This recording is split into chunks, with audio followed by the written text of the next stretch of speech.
Qualche anno fa ho vissuto in Giappone, ho fatto il bagno con dei boss della Yakuza, mi sono perso nelle grandi metropoli e ho ritrovato me stesso nella vasta natura incontaminata grazie a un albero solitario.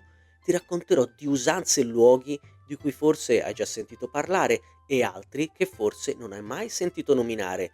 Ogni puntata una nuova scoperta. Questo è Odore del Giappone. Buon ascolto e buon viaggio ovunque tu sia. いらっしゃいませ。一番線到着のですが、夢がなんか天王寺方面。I mondiali hanno scandito i tempi della nostra vita e scandiranno i tempi di chi verrà, ha detto Federico Buffa nel programma Storie Mondiali. Ti ricordi del mondiale di calcio che si è tenuto in Sudafrica nel 2010? Quello delle vuvuzela, le trombe cacofoniche suonate a perdifiato durante le partite, il mondiale del Waka Waka di Shakira, inizi a ricordare? In quel mondiale l'Italia partiva tra le nazioni favorite, partecipava da campione in carica dopo la vittoria del mondiale di Germania 2006.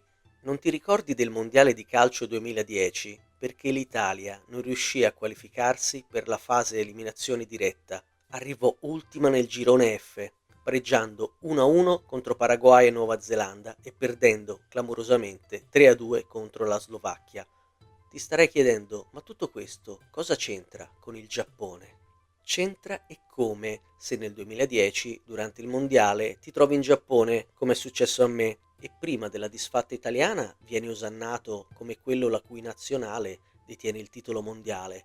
Poi, nel giro di una settimana, sei quello la cui nazionale non ha superato neanche la fase a gironi, cosa che invece è riuscita al Giappone, arrivando secondo nel gruppo E dietro l'Olanda. Il tuo status sociale improvvisamente cambia, da essere l'italiano, quello figo, i fighi diventano gli spagnoli che quel mondiale lo vincono e tutti i ragazzi italiani che conosci in Giappone si disperano perché ti dicono che loro, i giapponesi, li conoscono bene e che quindi smetteranno di seguire i corsi di lingua italiana e inizieranno a iscriversi a quelli di spagnolo perché la Spagna ha vinto il mondiale e adesso fa figo parlare lo spagnolo. Che mondo sarebbe senza lo sport?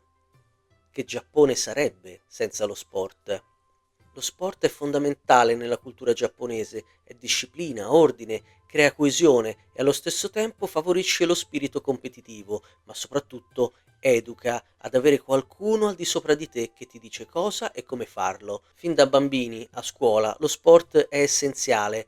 Se c'è una cosa che invidio del Giappone è proprio la cultura dello sport. Nelle nostre scuole l'educazione fisica è l'ultima ruota del carro del sistema scolastico.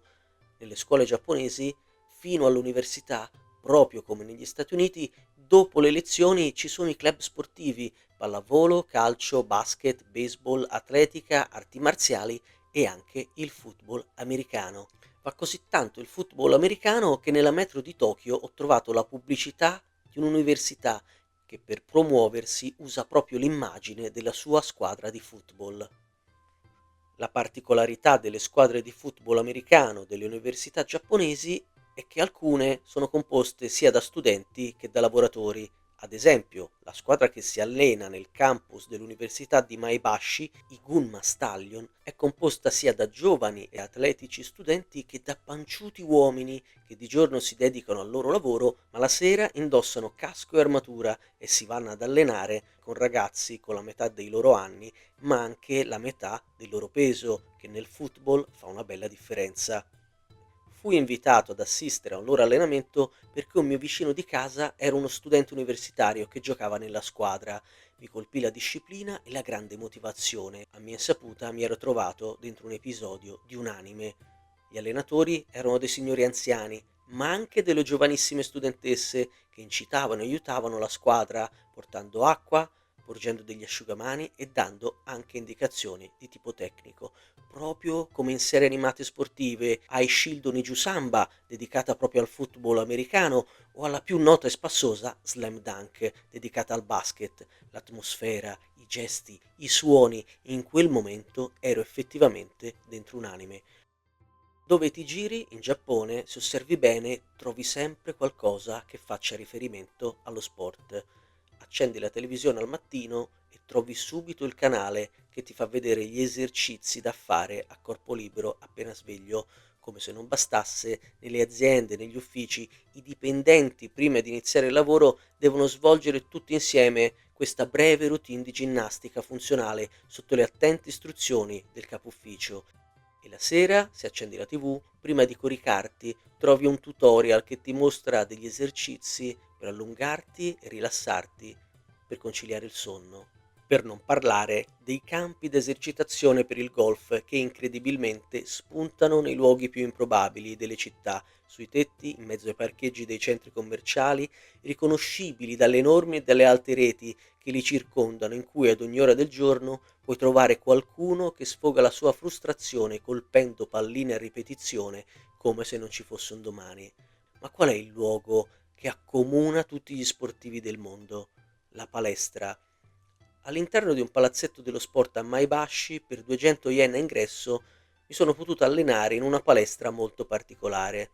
L'attrezzatura, risalente clamorosamente agli anni 70, pochi fronzoli e tanta ghisa, nessun macchinario scintillante con seggiolini in pelle regolabili o maniglie ergonomiche, panche piane senza alcuna possibilità di cambiarne l'inclinazione, poi manubri e bilancieri arrugginiti. Una metà della palestra è dedicata al corpo libero, con attrezzature per ginnasti appese alle pareti e al soffitto. La regina indiscussa di quell'area è una signora di 80 anni, dai capelli cotonati e dalla tutina rosa confetto. Ogni mattina alle 9 effettua volteggi e trazioni ad una scala fissata al soffitto, con l'agilità e la potenza degna del miglior Yurikeki. Sia io che le altre persone ogni volta la fissiamo esterrefatti.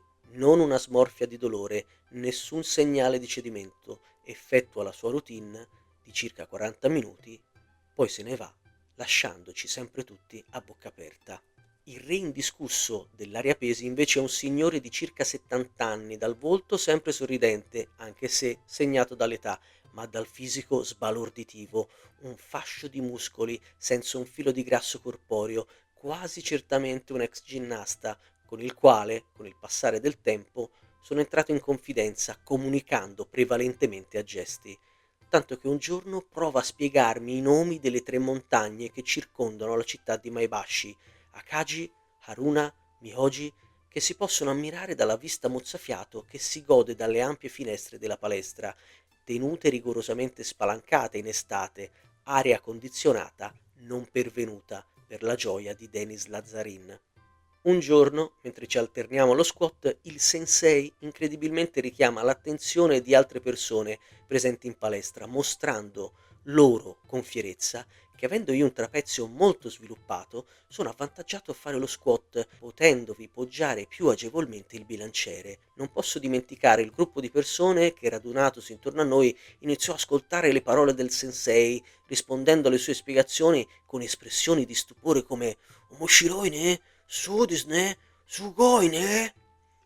E in conclusione ti devo parlare del luogo che in Giappone racchiude in un'unica location l'amore dei giapponesi per lo sport e la loro passione per i videogiochi, il Round One.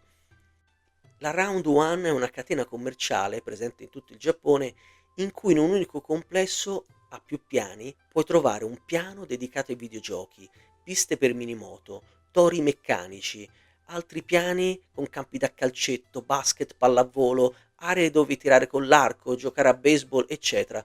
Un vero e proprio paese dei balocchi in cui perdersi per ore e improvvisare tra amici o tra sconosciuti infiniti e improbabili tornei a tutti gli sport poc'anzi citati.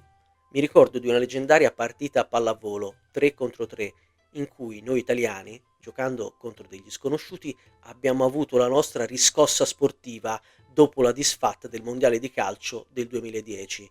Giappone 0, Italia 3, il risultato finale, un risultato senza appello che ci riportò, almeno per quella sera, grazie al volley, a essere noi nuovamente quelli fighi, per giunta a casa loro. Alla prossima puntata, grazie per l'ascolto e ovunque tu sia, fai buon viaggio. Odore del Giappone è un progetto indipendente di Lorenzo Ciani. Condividi sui social Odore del Giappone e segui la pagina Instagram.